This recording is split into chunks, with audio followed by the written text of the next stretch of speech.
Welcome to AskPrep, your trusted companion for UPSC and IAS preparation.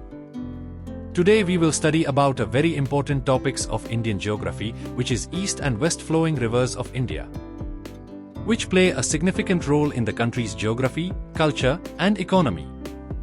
Understanding these rivers is crucial for the UPSC and IAS exams as they feature prominently in both physical geography and current affairs. India, with its vast and diverse landscape, is home to numerous rivers. These rivers can be classified into two major groups based on their direction of flow, the east-flowing rivers and the west-flowing rivers. These rivers are vital for irrigation, drinking water, transportation, and are also deeply embedded in the cultural and religious fabric of the country. Let's first look at the east-flowing rivers. These rivers generally flow towards the Bay of Bengal and have a prominent role in shaping the eastern part of India. The Ganga, one of the most iconic rivers in India, is the most significant of the east-flowing rivers. Originating from the Gangotri Glacier in the Himalayas, the Ganga flows through northern and eastern India, covering states like Uttar Pradesh, Bihar, West Bengal, and others. It drains into the Bay of Bengal via the Sundarban Delta. The Ganga Basin is one of the most densely populated and agriculturally rich areas in the world, providing water for irrigation to millions of farmers. The Brahmaputra, another major east-flowing river, originates from Tibet, where it is known as the Yalang Tsangpo. It enters India through the state of Arunachal Pradesh, and after flowing through Assam, it eventually joins the Ganga to form the world's largest river delta, the Sundarban. The Brahmaputra is essential not only for agriculture but also for the livelihoods of millions living in its basin. The river is also prone to flooding, especially during the monsoon season. Moving further east, we have the Mahanadi River. Originating in the state of Chhattisgarh, it flows eastward through Odisha and empties into the Bay of Bengal. The Mahanadi Basin is known for its fertile soil and supports agriculture, particularly the cultivation of rice.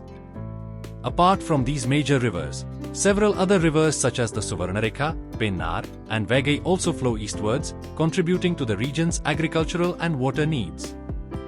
Together, these east-flowing rivers are a lifeline for millions of people, providing irrigation, drinking water, and supporting industries.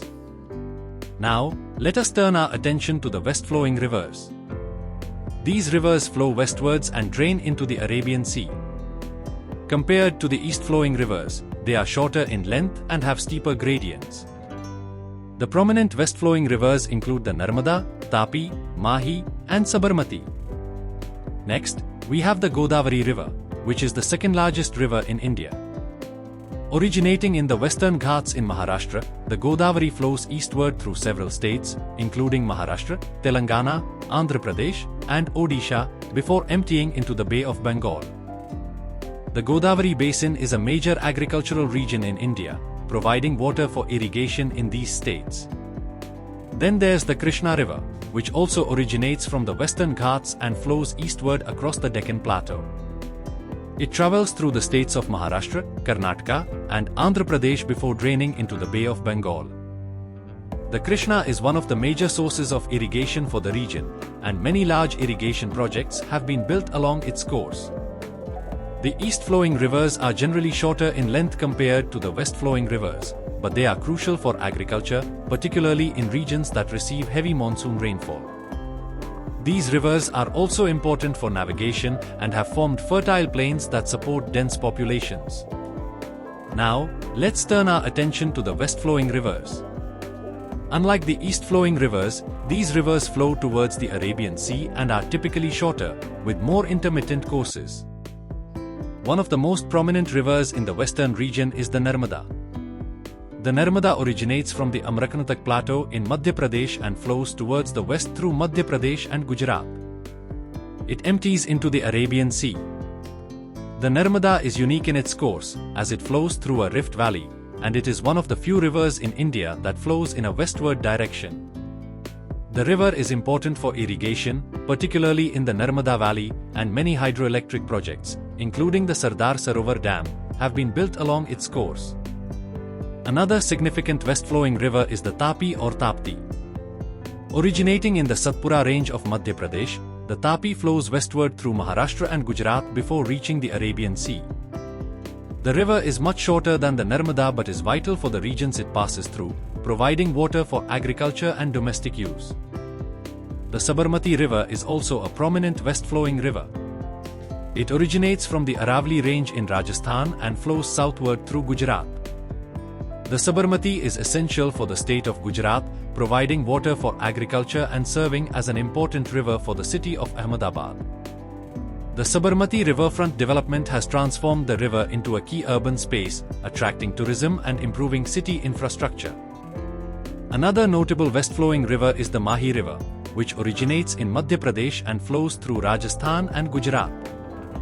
It eventually empties into the Arabian Sea.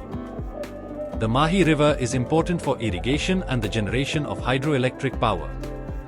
The west-flowing rivers are usually smaller and more intermittent than their east-flowing counterparts. They are often used for irrigation and provide water for regions that are arid or semi-arid.